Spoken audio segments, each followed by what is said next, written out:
আচ্ছা দেখো টাইপ 2 এ তাহলে তো আমরা এই অঙ্কটা কি করলাম, সমাধান করলাম। এখন আমরা এই একের নিয়মে ঠিক আমরা ওই অঙ্কটাও কি করব, সমাধান করব। তো তোমরা যারা এই অঙ্কটা সমাধান করেছো তোমরা আগে আমার দেখবা না, তোমরা আগে নিজে নিজে এই অঙ্কটা করবা, তারপরে যদি না পারো তাহলে কি করবা, আমার দেখবা। আচ্ছা দেখো এটা আমরা আদর্শ আকার বা প্রমাণ আকার প্রমাণ করি। দেখো আমি একটুখানি করে নিছি। দেখো তাহলে আমাদের এটা যে আদর্শ আকার বের করা লাগবে, তাহলে তো এটা আমরা জানিই না এটা পরাবৃত্ত হবে না উপবৃত্ত হবে না অধিবৃত্ত হবে। আর এর জন্য কি করা লাগে, আমাদের ডেল বের করা লাগে এবং এ বি মাইনাস কি এইচ স্কোয়ারটা বের করা লাগে। তোমরা কিন্তু প্রথম পর্ব থেকে দেখে আসতেছো। তাহলে ডেল নট ইকুয়াল টু কত, 0, এবং এ বি মাইনাস এইচ স্কোয়ার মান যদি 0 থেকে বড় হয় তাহলে এটা কি হবে বলো তো, এই কোণেরটা কিন্তু আমাদের উপবৃত্ত হবে। আমরা কিন্তু সেই সত্য থেকেই জানি যে ডেল যদি নট ইকুয়াল 0 হয় এবং এ বি মাইনাস এইচ স্কোয়ারটা যদি 0 থেকে বড় হয় তখন এই প্রদত্ত কোণেরটা কি হয়, উপবৃত্ত হয়। আমি এইটুকু একটু স্কিপ করে দিলাম, নাহলে ভিডিওটা দেখলে আগেরটার মতোই অনেক বড় হয়ে যাবে। তো তোমরা এইটুকু সুন্দর করে নিও। আচ্ছা তোমরা আগে নিজে নিজে করবা। তাহলে লেখো যেহেতু, কারণ এই নিয়মে মোট কিন্তু 4টে অঙ্ক হইল, যেহেতু ডেল নট ইকুয়াল 0 এবং আমরা এই অধ্যায়ে যত অঙ্ক করব এইটুকু পর্যন্ত বের করা লাগবেই। প্রথমে আমাদের ধরে নেওয়া লাগবে যেটা কি হয়, পরাবৃত্ত হয় না উপবৃত্ত হয় না অধিবৃত্ত হয়, এবং এ বি মাইনাস এইচ স্কোয়ার এটা কি গ্রেটার দেন 0। সুতরাং প্রদত্ত সমীকরণটি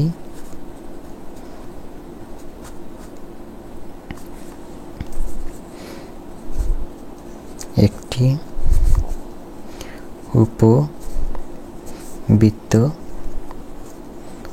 প্রকাশ করে। আচ্ছা এই পর্যন্ত কিন্তু আমাদের টাইপ 1 ছিল, আমরা কিন্তু টাইপ 1 এই পর্যন্ত 2টা অঙ্ক করেছিলাম। এখন আসো টাইপ 2 এ। টাইপ 2 কি আমরা আদর্শ আকার প্রমাণ করব। তাহলে এটা আমাদের কি হয়েছে, উপবৃত্ত। তাহলে উপবৃত্ত তো তোমরা সবাই জানো, আগেরটাও কিন্তু উপবৃত্তি হয়েছিল। আচ্ছা ওয়াই স্কোয়ার বাই কত, বি স্কোয়ার সমান সমান কত আমাদের অন। এরকম আমাদের কি করতে হবে, আদর্শ আকার বা প্রমাণ আকারে নিয়ে আসা লাগবে। আর এই নিয়ে আসার জন্য আমরা কিন্তু 2টা স্টেপ শিখেছিলাম তোমাদের। প্রথম স্টেপে কি ছিল, যে আমাদের কেন্দ্রটা বের করা লাগে। তাহলে বের করো। তাহলে লেখো ধরি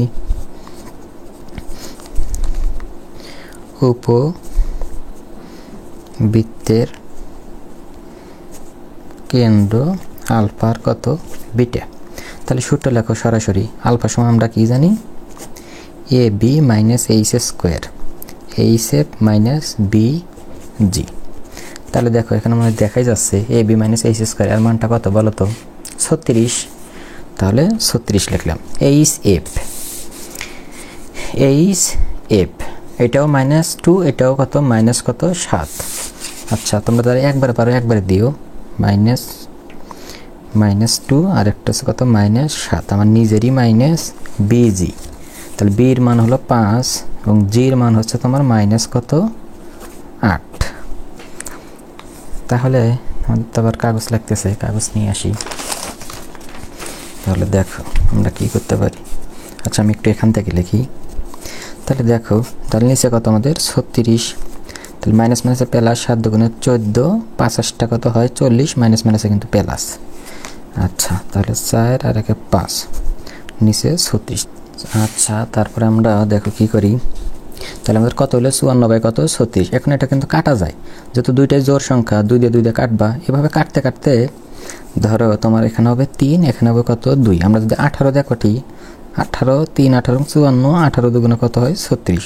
প্রথমে 2 দিয়ে কাটবা, 2 দিয়ে কাটতে কাটতে মানে ছোট হয়ে যায়। আচ্ছা তারপরে আমরা কিসের মানটা বের করবো, বিটের মান। তাহলে বিটের সমান আমরা কি জানি বলো, নিচে কিন্তু সেম এ বি মাইনাস কত এইচ স্কোয়ার, আর উপরে কেমন ছিল জি এইচ মাইনাস কত এ এফ। তাহলে এ বি মাইনাস এইচ মান 36, এই যে আমরা লিখলাম 36। তাহলে জি এইচ তোমরা এই মানটা একটু দেখে দিয়ে লেখো, মাইনাস মাইনাসে প্লাস, 8 দুগুণে 16, প্লাস মাইনাস মাইনাসে প্লাস, 27টা 56, নিচে হলো আমাদের কত 36। তাহলে আমরা 6 আর 6 12, 12 2 হাত থাকে 1, 6 6 আর 1 7, 36। তাহলে কত হয় 36 দুগুণে কত হয় 72। তাহলে কত হলো আমাদের 2। তাহলে আমরা কিন্তু কেন্দ্রটা পেয়ে গেলাম। কেন্দ্রটা কত পেলাম, তাহলে লেখো উপবৃত্তের কেন্দ্র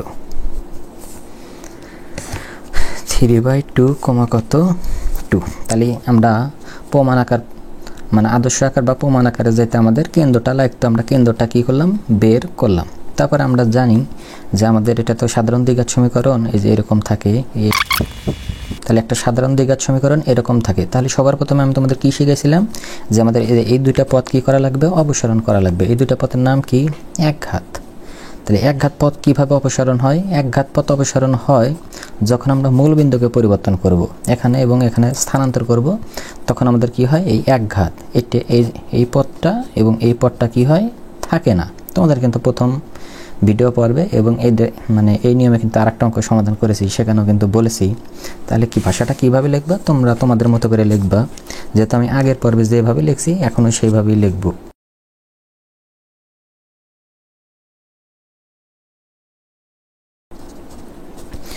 রূপান্তরিত সমীকরণ ঠিক আগেরটার মতোই কিন্তু আমি লিখলাম রূপান্তরিত সমীকরণ। তোমাদের বইয়ে অন্য ভাষা লেখা আছে, তোমাদের কাছে যেটা সহজ মনে হয় সেটাই কিন্তু লিখবা। আচ্ছা, তাহলে আমরা মূল বিন্দুকে এত বিন্দুতে স্থানান্তর করলে প্রদত্ত সমীকরণ, প্রদত্ত সমীকরণ বলতে কোন সমীকরণটা আমাদের এই সমীকরণ।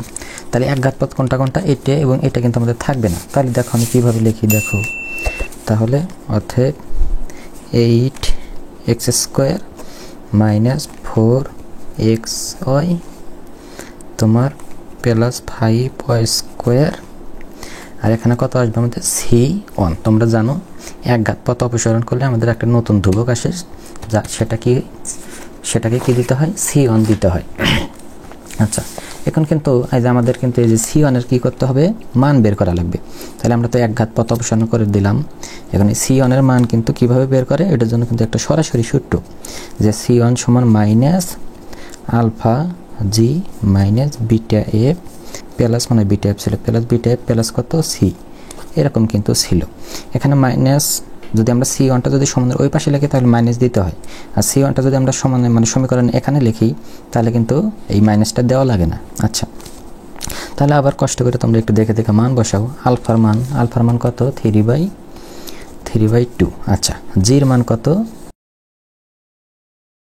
তাহলে দেখো আমরা কিভাবে ক্যালকুলেশন করতে পারি। তাহলে এটিতে কিন্তু টাকা কাটা যায়, তাহলে 4 দুগুণে কত হয় 8 প্লাস মাইনাস, আচ্ছা মাইনাসটা দিয়ে দিলাম, তাহলে 3 4 কত হয় 12 প্লাস মাইনাস মাইনাস 7 দুগুণে 14, আর আমাদের এখানে কত আছে 17। আচ্ছা, এটা সেকেন্ড ব্র্যাকেট দিই কারণ এই যে এখানে একটা ব্র্যাকেট ব্যবহার হয়েছে, ফার্স্ট ব্র্যাকেট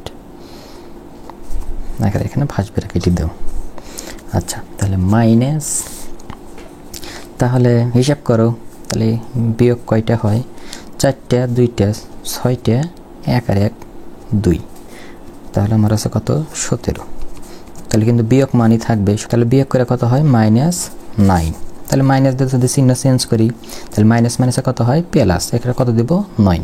তাহলে দেখো 1 নং হতে, ও সরি এটাকে আমরা 1 নম্বর দিই নাই, 1 নম্বর দিই, আমরা কিন্তু আগেরটা কিন্তু 1 নম্বর দিয়েছিলাম। তাহলে দেখো 1 নং সমীকরণে c এর মান বসে পাই, তাহলে 1 নং সমীকরণে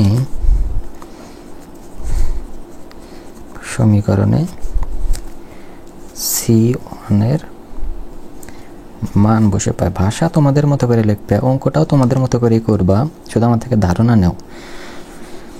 মান বসে পাই অনেকভাবে করা যায়, আমি যেইভাবে করতেছি দেখে এইভাবেই করা লাগবে তার কোনো মানে নেই। আচ্ছা, 8x² - 4xy 5y² c1 এর মান আমরা কত পেলাম 9 লিখলাম। আচ্ছা, তাহলে আমাদের তো জীবনের লক্ষ্য থাকে, তাহলে এই অঙ্কের তো আমাদের একটা লক্ষ্য আছে, সেই অঙ্কের লক্ষ্যটা হচ্ছে এরকম আনতে হবে। তাহলে x এর উপর স্কয়ার থাকবে, y এর উপর স্কয়ার থাকবে, হ্যাঁ আমাদের এই দুটো মানছে, x এর উপর স্কয়ার আছে y এর উপর স্কয়ার আছে, কিন্তু দেখো তো এই সমীকরণে কখনো দেখো তো এই যে xy যুক্ত পদ আছে নাকি, xy যুক্ত পদ কি আছে, xy যুক্ত পদ তো নাই। তাহলে এই xy যুক্ত পদ কিভাবে তাড়ানো যায়, আমরা কিন্তু প্রথম পর্বে দেখছিলাম যে আমরা যদি অক্ষকে পরিবর্তন করি, ধরো এটা আমার আদি অক্ষ x এবং কত y, আমরা যদি এই অক্ষকে যদি আমরা এইভাবে এবং এইভাবে পরিবর্তন করি তখন আমাদের এই xy যুক্ত পদ কি থাকে না। আচ্ছা, তাহলে এই ভাষাটা তোমরা তোমাদের মতো করে লেখো, তাহলে লেখো আবার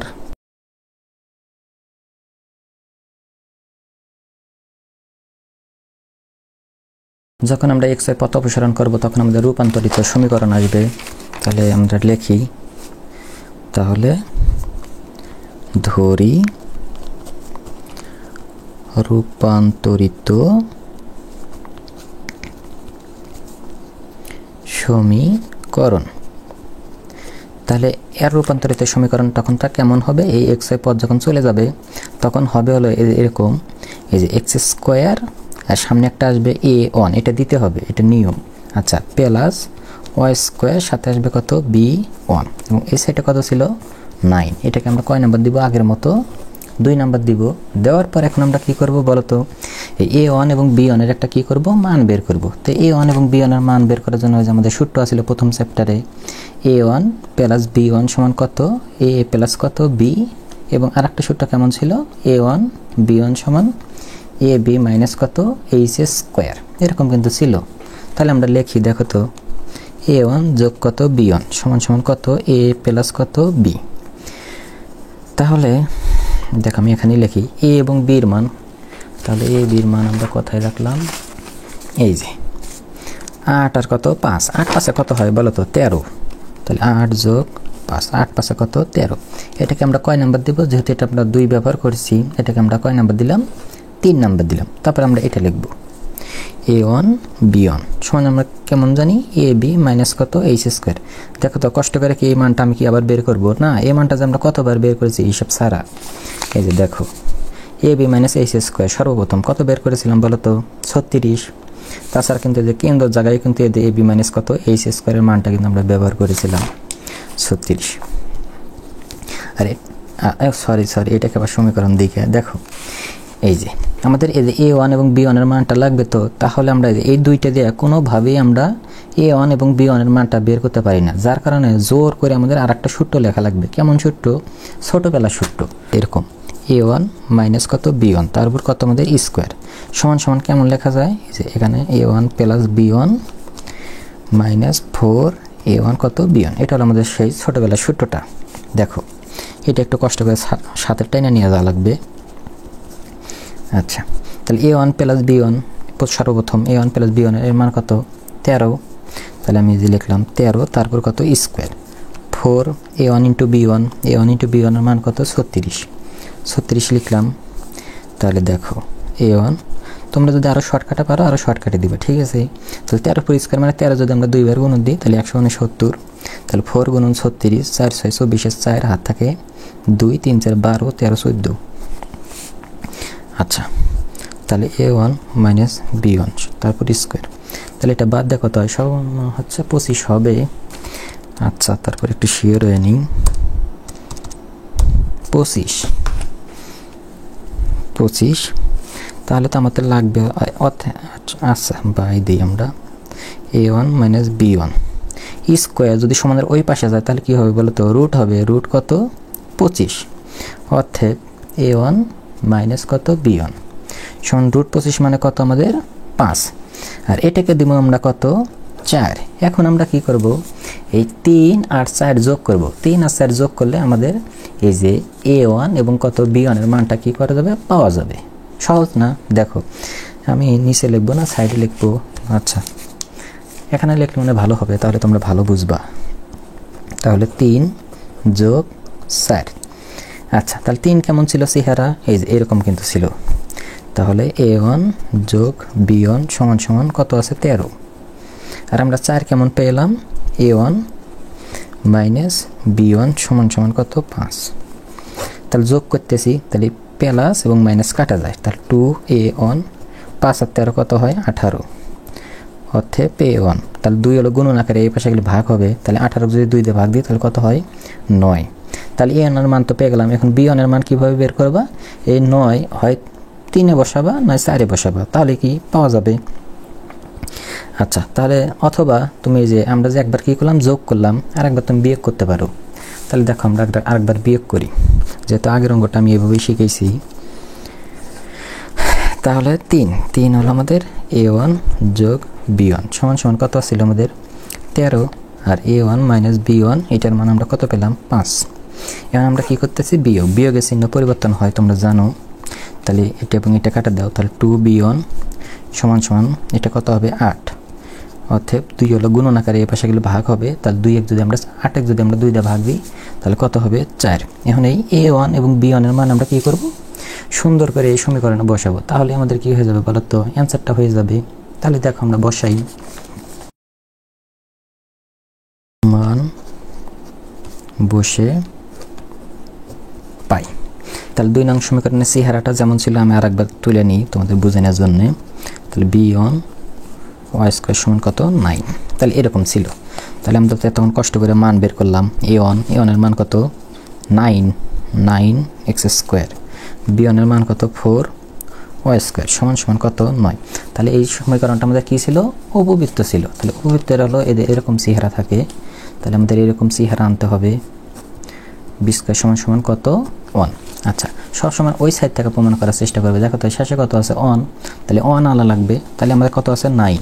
এই 9 হলো উপরে, আমরা যদি কষ্ট করে নিচে একটা 9 আনতে পারি তাহলে 9 আর 9 কাটা যায় কত হবে বলো তো 1, আর নিচে 9 মানে কি ভাগ করে দেওয়া, তাহলে আমরা 9 দিয়ে ভাগ করি। দেখো তাহলে 9x স্কয়ার 9, 4y স্কয়ার 9, আর এটা কি আরেকবার দেখাবো, আচ্ছা 9/9 দিলাম, তোমরা একবার দিও।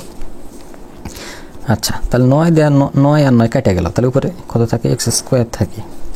আচ্ছা, তারপরে দেখো এই সাইড আবার y স্কয়ারের মানে সাথে কি কিছু আছে বলো তো, কিছুই নাই, মানে খালি থোয়া লাগবে, কিন্তু এই স্কয়ারের সাথে কত আছে বলো তো 4 আছে, তাহলে এটা হলো উপরের সাইড, ওকে কি করবে জোর করে নিচে নামিয়ে দিবে, মানে এরকম নামান যায়, 9 কত লেখা যায় 4 লেখা যায়, আর 9 আর 9 কি হলো মিলে গেল, মানে কেটে গেল, বদলা যায়, তাহলে এখানে কত হবে 1 হবে। আচ্ছা, আমাদের কিন্তু কাজ কিন্তু শেষ হয় না, আমাদের কিন্তু আরও কাজ আছে। দেখো তাহলে x স্কয়ার থাকে y স্কয়ার থাকে, x স্কয়ার আছে y স্কয়ার আছে, এই সাইডে কত আছে 1 আছে, আরও কি আছে বলো তো, এই নিচের উপর স্কয়ার আছে, এরপর কি আছে আমাদের স্কয়ার আছে, কিন্তু আমার তো এখানে স্কয়ার নাই, আর নিচেও স্কয়ার নাই, আর নিচেও কি নাই স্কয়ার নাই, তার কারণে কি করা যায় আমাদের কিন্তু এইভাবে লেখা যায়। তাহলে আমি একটু কষ্ট করে এখানে লিখি, দেখো তাহলে x স্কয়ার আমরা কিন্তু এই যে 1 এর উপর স্কয়ার দিতে পারি, কারণ 1 এর উপর স্কয়ার দিলে 1ই, আবার ওই 1 দিয়ে যদি আমরা x স্কয়ারে ভাগ দিই তাহলে কিন্তু x স্কয়ারই হয়, যা কথা সহজ জিনিস কিন্তু এগুলা। আচ্ছা, এই জিনিসটা আমরা কিভাবে দেখতে পারি, দেখো তো আগের পর্বে কিন্তু আমি দেখাইছিলাম, আমরা যদি 3 লিখি আর এখানে যদি আমরা 2 লিখি, তারপর যদি স্কয়ার দিই আর এই সেটা 1 যা আছে তাই লিখলাম, এই স্কয়ারটা যখন 3 এর উপর এসে পড়বে কত হবে বলো 9, এবং এই স্কয়ারটা যখন 2 এর উপর এসে পড়বে তখন কত হবে 4, তাহলে কিন্তু এটা সমান কিন্তু এটা লেখা ঠিক আছে। তাহলে এটাই আমার কি বলতো উপবৃত্তের সমীকরণ, তাহলে লেখে নাও লিজ দেয়, ইহাই হলো কি প্রমাণিত বা প্রমাণ আকার। তারপর কি লিখবা, ইহাই নির্ণীয় প্রমাণ আকার। তারপরে যদি না বোঝো তাহলে কমেন্টে বললো, স্যার আমি এত মিনিটে এত মানে জায়গায় বুঝি নাই, আর একটু বলে দেন, তাহলে আমি অবশ্যই বলবো। তোমরা কিন্তু জানান প্রত্যেকটা কমেন্টের কিন্তু উত্তর দেই। আচ্ছা ঠিক আছে, সবাই ভালো থাকবে।